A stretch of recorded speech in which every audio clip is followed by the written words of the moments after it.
overview of what are the, the act is about. So from 2006, we are running the scheme under the act. So all the gram panchayats are covered, and known features are that the registered families can demand work under the scheme.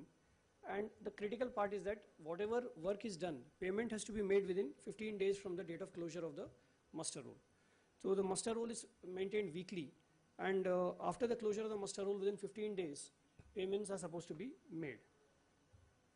Now payments means we are talking about wage payments to workers, payments to various implementing agencies, could be gram panchayats, various departments of the state governments, for procurement of material and skilled worker payments, administrative payments to various levels, and is a newly introduced clause called delay compensation payments, which again go to the worker. So these are the various kinds of payments that we kind of make. Now this is the typical payment volume which we are talking about. Now this is Maharashtra figure.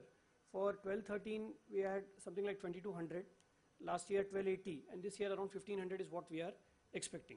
Now the big challenge here is that this payment is weekly. Unlike many other government schemes where we have a monthly or a quarterly kind of payment, this payment is supposed to be weekly. Secondly, the number of transactions is approximately 2 to 4 lakhs because for our state, because that's a typical kind of attendance of workers in the state. In other states this is going to be much higher, but in Maharashtra this figure is roughly hovering between that. And bank or post office account is mandatory under the act. So those cash payments etc. are now history, and we have to make payments through either bank accounts or post office accounts. So these are the kind of payment institutions which we normally go through: bank, cooperative and post offices. And these are the people who make the payments. Basically block authorities are the payment functionaries. Now previously, before the problems that we were facing were as follows. Initially, this is like January 2013, probably a year and a half ago, before we started rolling out this change. So each payment authority had one bank account. So in the state, like for a state of our size, we had something like 740 accounts or so, bank accounts in the state. So money used to flow from the state to the district used to transfer money to the block used to use it. So everybody used to have this paper demand, like I need 20 lakhs, I need 25 lakhs, 1 crore, that kind of demands used to go up the chain, and there used to be money flow from the top to the bottom. So this was what was a typical structure. Now what was happening was that this was resulting in a lot of parking of money. So even at the country level, Ministry of Rural Development used to have at any point of time around 10,000 crores lying unutilized in the country, whereas the budget was around 34,000 crores. So around 1/3 of the money always used to be lying unspent. So each of these accounts which I talked about, around 750 or so, they would have something like 10 to 25 lakhs amount at any point of time. Now it's not possible to cut that down because there's a lot of time lag which used to happen between the demand and the release. So this much amount always used to be there. So every state used to have 75-80 crores like lying unspent. On one side there was this unspent balance. On the other side we had a lot of blocks experiencing a shortage because the money could not reach them in time. So from the state level, when we look at it, there's a lot of money, but at the bottom level there is no money. And there's a lot of paperwork in demanding and releasing money. Second thing is that when it comes to the worker, who we are supposed to pay within 15 days, we used to use traditional checks. Somebody used to write a check and used to give it. So bank-wise, there used to be a payment kind of check written for each bank. There used to be a different model going. So time used to be taken in clearance. 2 to 3 weeks was a kind of average delay at the banking level in making this happen. Post offices, we used to keep corpus money, but again that resulted in indirectly a parking of money. So on one hand we had a problem of too much money lying unutilized in government accounts. On the other hand we had a problem of the money not reaching the worker in time.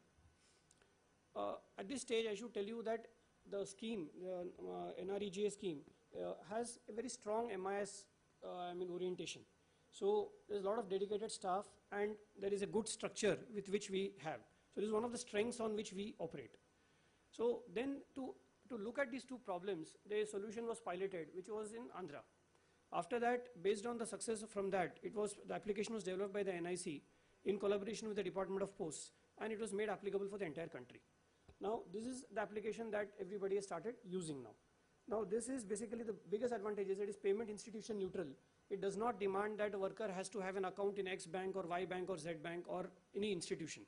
So that freedom is left to the worker. How it actually works is something like this, that we have a single bank account at the district level. So all those 750 odd accounts aggregate, and there are like, if there is n districts, there are n district accounts. So basically the money is basically here. Previously it used to be here. Now the money is basically here. And all the block level accounts are now shut down. There is nothing which is at the block level. So how does the money actually is pulled? I mean, rather than being sent down the line, it is pulled. So the payment authority sent electronic payment files, so which are authenticated by digital signatures. So that's why we just shown it as a dot. So the money is not physically flowing; it's flowing electronically. So we had to do a massive preparation exercise and give everybody digital signatures. We are happy that from our department we were able to equip all the principal payment authorities in the state, with around 1500 in number, with digital signatures. So now any other department that wants to implement any e-payment solution has a background or a backbone to use. There are issues when you're operating with so many digital signatures, a lot of issues of people going on leave, transfers, etc. So we needed to have a system of alternate signatory model. I mean, if this person is not there, then how do you get the other person to sign? Because it's not as simple as the person going, the new person signing. He has to have a digital signature, which takes a lot of time to make. So we prepared a model by which alternate signatories were given powers to sign in place of the original ones.